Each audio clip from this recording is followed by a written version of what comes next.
Ukraine पर भीषण हमले शुरू कर दिए हैं। नए रूसी हमलों की शुरुआत ही इतनी घातक और खौफनाक है कि जेलेंस्की 24 घंटे के अंदर ही नेटो और अमेरिका भी सीधी मदद की गुहार लगाने लगे हैं। इधर रूसी मीडिया का दावा है कि इस बार यूक्रेन पर रूस के तब तक सीरियल अटैक होते रहेंगे जब तक कि जेलेंस्की का यूक्रेन सरेंडर को तैयार नहीं हो जाता। फूंक डाला यूक्रेन, पुतिन का आखिरी युद्ध शुरू। क्या पुतिन को हराना नामुमकिन? क्या अब जेलेंस्की करेंगे सरेंडर? यूक्रेन पर सीरियल अटैक, 5 प्रांतों पर पूरा कब्जा। लगभग 40 महीने से रूस यूक्रेन जंग चल रही है और अब जंग ऐसे मुहाने पर पहुंच चुकी है जहां या तो अब रूस तबाह हो जाएगा या फिर यूक्रेन भस्म होगा।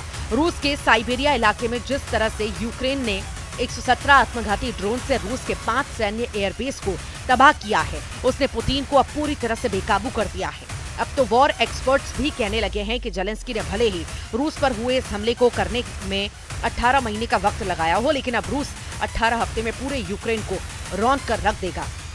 5 एयरबेस पर हमले के बाद से यूक्रेन पर रूसी हमले शुरू हो चुके हैं। दावा किया जा रहा है कि रूस के ये हमले सीरियल अटैक की तरह लगातार होंगे और यूक्रेन के सभी डिफेंस सिस्टम को तबाह करने के बाद यूक्रेन के बड़े इलाकों में कब्जा किया जाएगा। हालात ये हैं कि तुर्की के इस्तांबुल में हुई मीटिंग के बाद रूस ने यूक्रेन को 2 टूक संदेश दे दिया है कि अब रूस के सामने जेलेंस्की के यूक्रेन को सरेंडर हर हाल में करना होगा। इधर नेटो यूरोप भले ही यूक्रेन को जंग में मजबूत करने के लिए एड़ी चोटी का जोर लगा रहा हो, लेकिन अमेरिका की तरफ से ऐसा लगने लगा है वो अब पुतिन के रूस से विनाश ही हद तक पंगा नहीं लेना चाहता। हम आपको दिखाने जा रहे हैं कि कैसे पुतिन के रूस ने एयरबेस पर हुए हमलों को बदला लेना शुरू कर दिया है और यूक्रेन को तिल तिल करके मारना शुरू कर दिया है। पिछले 24 घंटे से पूरे यूक्रेन में जबरदस्त रूसी हमले हो रहे हैं। तबाह इमारतें, जलते ईंधन डिपो और तबाह होते यूक्रेनी हथियारों का तस्वीरें साबित कर रही हैं कि पुतिन की रूसी सेना ने भयानक तरीके से बदला लेना शुरू कर दिया है। ऐसा लग रहा है रूस अब यूक्रेन से सीज फायर पर कोई बातचीत नहीं करेगा। जिस तरह से क्राइमिया पुल पर लगभग 1100 से 1200 किलो के बम धमाके से यूक्रेनी सेना ने हमला किया, उससे रूसी सेना को और ज्यादा भड़का दिया है। पहले रूस के 5 एयरबेस पर यूक्रेनी हमले और फिर क्राइमिया के पुल पर यूक्रेनी हमले ने साबित किया कि जेलेंस्की का यूक्रेन आग के साथ खेल रहा है, जिसके पीछे कहीं ना कहीं जर्मनी, फ्रांस, ब्रिटेन जैसे देश मौजूद हैं। लेकिन पुतिन ने जिस तरह से ट्रंप के साथ 75 मिनट की फोन वार्ता के तुरंत बाद यूक्रेन पर हमले शुरू किए, वो साबित करते हैं यूक्रेन के बहुत बुरे दिन शुरू हो चुके हैं। रूस ने 5 जून की सुबह से यूक्रेन पर बड़े पैमाने पर मिसाइल और ड्रोन हमले किए, जिसमें राजधानी कीव समेत 12 शहर शामिल हैं। यूक्रेन के पश्चिमी क्षेत्रों को रूसी सेना ने निशाना बनाया। इस हमले में कीव सहित टर्नोपिल, खमेलनित्स्की ओब्लास्ट और लुत्स्क में विस्फोटकों की खबरें आई। कीव में ड्रोन हमलों से कई आवासीय इमारतों और नागरिक बुनियादी ढांचे में आग लग गई है, जिसमें कम से कम 16 लोग घायल हुए हैं। मेयर विटाली क्लित्स्को ने इसकी पुष्टि की। रूस ने अपने Tu-95MS स्ट्रेटेजिक बॉम्बर से क्रूज मिसाइलें दागी, जिसके बाद यूक्रेन के सभी क्षेत्रों में हवाई हमले की चेतावनी जारी की गई। पश्चिमी यूक्रेनी शहर टर्नोपिल, जो आमतौर पर रूसी हमलों का निशाना नहीं बनाया जाता है, वहां भी बुनियादी ढांचे और औद्योगिक सुविधाओं पर हमले हुए, जिससे शहर के कुछ हिस्से की बिजली गुल हो चुकी है। लुत्स्क में भी हताहत होने की खबरें आई हैं, जहां एक अपार्टमेंट की छत, वाहन और व्यावसायिक संपत्तियां क्षतिग्रस्त हुई। यूक्रेन के उत्तरी शहर प्रिलुकी में एक ड्रोन हमले में एक आवासीय इमारत ढह गई, जिसमें 1 साल के बच्चे, उसकी मां और दादी सहित 5 लोगों की मौत हो गई।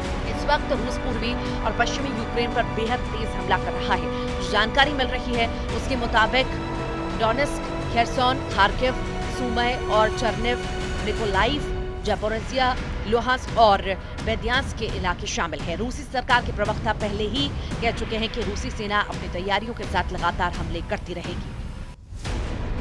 उधर यूक्रेन के राष्ट्रपति जेलेंस्की का कहना है कि रात के समय 400 से ज्यादा ड्रोन स्ट्राइक, 40 से ज्यादा मिसाइलें, जिनमें एक बैलिस्टिक मिसाइल भी शामिल है, लॉन्च की गई। रूस के हमलों में कीव की आवासीय इमारतों और शहर के बुनियादी ढांचे को नुकसान पहुंचा।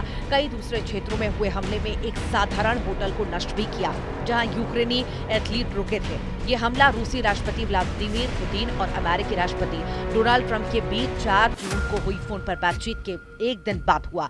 ट्रंप ने बताया था कि पुतिन ने यूक्रेन के ऑपरेशन स्पाइडर वेब के जवाब में कड़ा जवाब देने की बात कही थी। तो वहीं ब्रिटेन में मौजूद रूस के राजदूत आंद्रेई केलिन ने यूक्रेन के ऑपरेशन स्पाइडर वेव के लिए ब्रिटेन को आंशिक रूप से जिम्मेदार ठहराया और चेतावनी दी कि तीसरे विश्व युद्ध को भड़काने की कोशिश हो सकती है। केलिन ने दावा किया है कि इस तरह के हमलों के लिए उच्च तकनीक और जियोस्पेस्ड डेटा की जरूरत होती है जो ब्रिटेन और अमेरिका के पास है। उन्होंने साफ तौर पर कहा है कि इस हमले में ब्रिटेन की भूमिका हो सकती है, जबकि ट्रंप ने अमेरिका की किसी भी भूमिका से इनकार किया। यूक्रेन ने रूस के 5 एयरबेस पर हमले करके रूस को भारी नुकसान पहुंचाया। यूक्रेन ने दावा किया था कि उसने ड्रोन्स की मदद से रूस के A-50, Tu-95, Tu-22, M3 और Tu-160 विमानों को निशाना बनाया। इस हमले के बाद व्लादिमीर पुतिन आग बबूला हो चुके हैं। रूस यूक्रेन युद्ध में जहां एक तरफ ड्रोन और टैंक सुर्खियों में रहे, तो वहीं अब एक और हथियार चर्चा में है, Zircon hypersonic anti ship missile. ये कोई आम मिसाइल नहीं बल्कि एक ऐसा हथियार है जिसे रूस अपना गेम चेंजर बता रहा है। खबर है कि यूक्रेन पर रूस इन मिसाइलों से जमकर हमले करेगा। अब रूस लगभग 1200 दिनों से चल रही जंग को और लंबा नहीं खींचना चाहता।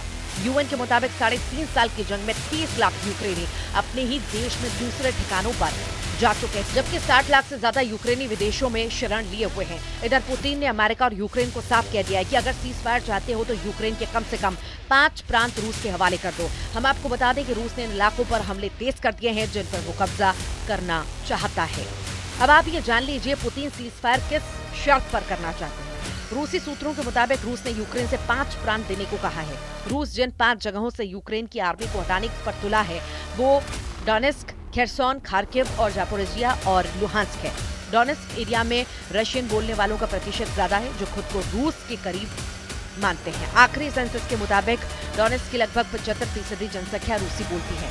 वे कल्चरली भी रूस से जुड़े हुए हैं। इसके अलावा साल 2014 में क्रीमिया के रूस में विलय के बाद यहाँ के लोग खुलकर मॉस्को के सपोर्ट में आने लगे। यूक्रेनी सेना और रूसी सपोर्टरों के बीच भारी जंग हो चुकी है। 5 जून को यूक्रेन ने रूस के ब्रांस्क ओब्लास्ट में क्लिंसी शहर के पास रूसी मिसाइल सैनिकों के ठिकाने पर हमला किया। यूक्रेन के सशस्त्र बलों के जनरल स्टाफ के अनुसार इस हमले में एक मिसाइल लॉन्चर नष्ट हुआ है, 2 अन्य को गंभीर नुकसान हुआ। ये इकाई 26वीं मिसाइल ब्रिगेड का हिस्सा थी। कथित तौर पर हमला तब हुआ जब ये यूक्रेन पर अटैक करने वाली थी। इधर रूस के पलटवार से पूरे यूक्रेन में कोहराम मचना शुरू हो चुका है। रूस ने जवाबी कार्रवाई में यूक्रेन पर बैलिस्टिक मिसाइलें दागी। यूक्रेन का दावा है कि उसने कई मिसाइलों को अपने एयर डिफेंस से तबाह कर दिया। युद्ध के मैदान से कई विस्फोटक तस्वीरें सामने आई जिनमें यूक्रेनी हेलीकॉप्टर रूसी ड्रोन को मार गिराते हुए दिखाई दिए। रूस ने कब्जे वाले इलाकों में अपने SM डिफेंस सिस्टम को तैनात कर दिया है। नाटो देशों ने यूक्रेन को 20 बिलियन यूरो की आर्थिक सहायता की घोषणा भी की है। लेकिन सवाल उठता है, क्या अब नए तेवरों के साथ शुरू हुए रूसी हमलों को रोकना यूक्रेन के बस की बात है या नहीं?